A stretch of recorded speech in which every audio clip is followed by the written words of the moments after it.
నమస్తే, welcome to స్వతంత్ర focus. నేను శివాని.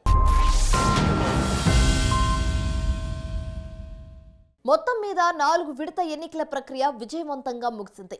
మిగిలింది కేవలం మరో 3 విడతలే. ఈ నేపథ్యంలో 5వ విడత పోలింగ్ కు అధికారులు ఏర్పాట్లు చేస్తున్నారు. కాగా 5వ విడతలో మొత్తం 695 మంది బరిలో ఉన్నారు. ఎన్నికల్లో గెలిపే లక్ష్యంగా అన్ని పార్టీలు చెమటోడుస్తున్నాయి. నినాదాలు అనేకసార్లు పార్టీలకు విజయ అవకాశాలను పెంచేస్తున్నాయి.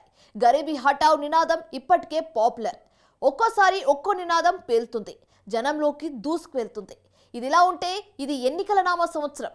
ప్రపంచవ్యాప్తంగా 40కి పైగా దేశాల్లో ఈ ఏడాది ఎన్నికలున్నాయి. తైవాన్, రష్యాలో ఈ పార్టీకే ఎన్నికలు ముగిశాయి. అయితే నవంబర్లో జరిగే అమెరికా ఎన్నికల కోసం ప్రపంచమంతా ఎదురు చూస్తుంది. ఈ అంశాలపై ఇవాల్టి స్వతంత్ర ఫోకస్.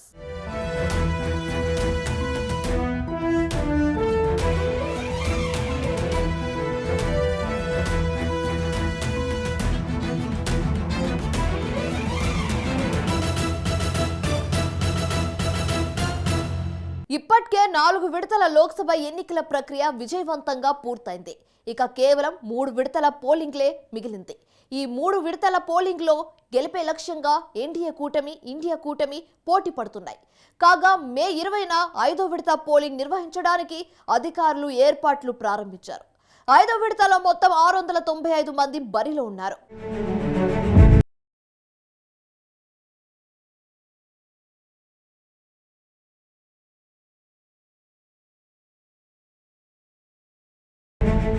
లోక్సభ ఎన్నికల ప్రక్రియ కొనసాగుతోంది. ఇప్పటి వరకు మొత్తం 4 విడతల పోలింగ్ ముగిసింది. ఇక మరో 3 విడతల పోలింగ్ మిగిలింది. జూన్ 4వ తేదీ లెక్కింపు తర్వాత ఫలితాలు విడుదలవుతాయి. 4వ విడత ఎన్నికల ప్రక్రియ విజయవంతంగా ముగియడంతో ఇప్పుడు అందరి దృష్టి 5వ విడత ఎన్నికలపై పడింది. మే 20న 5వ విడత ఎన్నికలు జరుగుతాయి. 5వ విడత పోలింగ్కు ఏర్పాట్లు చేయడంలో ఎన్నికల అధికారులు ప్రస్తుతం బిజీగా ఉన్నారు.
రాజకీయ పార్టీలకు గెలుపు గుర్రాలే ముఖ్యమవుతున్నాయి. అయితే సదరు గెలుపు గుర్రానికి నేర చరిత్ర ఉన్నా పట్టించుకునే పరిస్థితిలో రాజకీయ పార్టీలు లేవు. ప్రజాస్వామ్యంలో ఇది ఒక దురదృష్టకర పరిణామం. కేవలం ఎన్నికల్లో గెలవడం, అధికారంలోకి రావడమే రాజకీయ పార్టీలకు పరమావధిగా మారింది. నేర చరిత్రలకు, రకరకాల కుంభకోణాల్లో చిక్కుకున్న వారికి టికెట్లిచ్చి బరిలో నిలుపుతున్నాయి రాజకీయ పార్టీలు. ఈ ధోరణి ప్రజాస్వామ్యానికే గొడ్డలి పెట్టుగా మారింది. రాజకీయ పార్టీలు కూడా నేర చరిత్ర లేని వారికే టికెట్లు ఇస్తామని చెప్పే ధైర్యం చేయడం లేదు. దీంతో నేరగాళ్లు పేట్రేగిపోతున్నారు. ఇక్కడ గమనించాల్సిన ముఖ్య విషయం ఒకటుంది.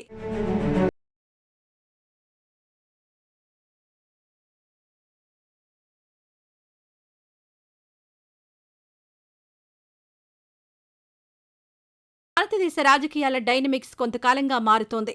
ఒకప్పుడు రాజకీయాల్లో ప్రవేశించిన నేరగాళ్లు చాలా సైలెంట్గా ఉండేవారు. తమ నేరమయ జీవితం గురించి ప్రస్తావించడానికి సిగ్గుపడేవారు. అయితే కొంతకాలంగా నేరగాళ్ల వైఖరిలో మార్పు వచ్చింది. రాజకీయ నాయకులు తమపై ఉన్న క్రిమినల్ కేసుల గురించి బాహాటంగా వెల్లడిస్తున్నారు.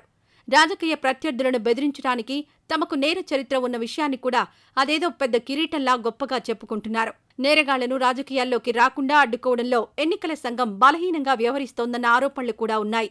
నేరరహిత రాజకీయాలకు పొలిటికల్ పార్టీలు ముందుకు రావాలి. రాజకీయాల్లో నేరగాళ్లకు కళ్లెం వేసే దిశగా రాజకీయ పార్టీలు అడుగులు వేయాలి. అప్పుడే చట్టసభల్లో నేరగాళ్ల ఎంట్రీకి ఫుల్ స్టాప్ పడుతుంది అంటున్నారు రాజకీయ విశ్లేషకులు.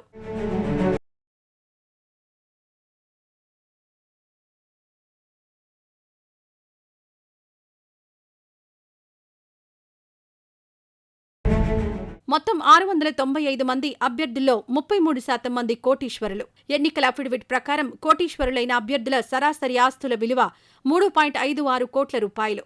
ఇక విద్యార్హతల విషయానికొస్తే 50% మంది పట్టభద్రులు లేదా అంతకంటే ఉన్నత చదువులు చదివినవారు. అలాగే మొత్తం 695 మంది అభ్యర్థుల్లో 26 మంది వివిధ సాంకేతిక కోర్సుల డిప్లొమా హోల్డర్లు. ఏమైనా 5వ విడత పోలింగ్ మొత్తం 695 మంది అభ్యర్థుల భవితను తేల్చనుంది.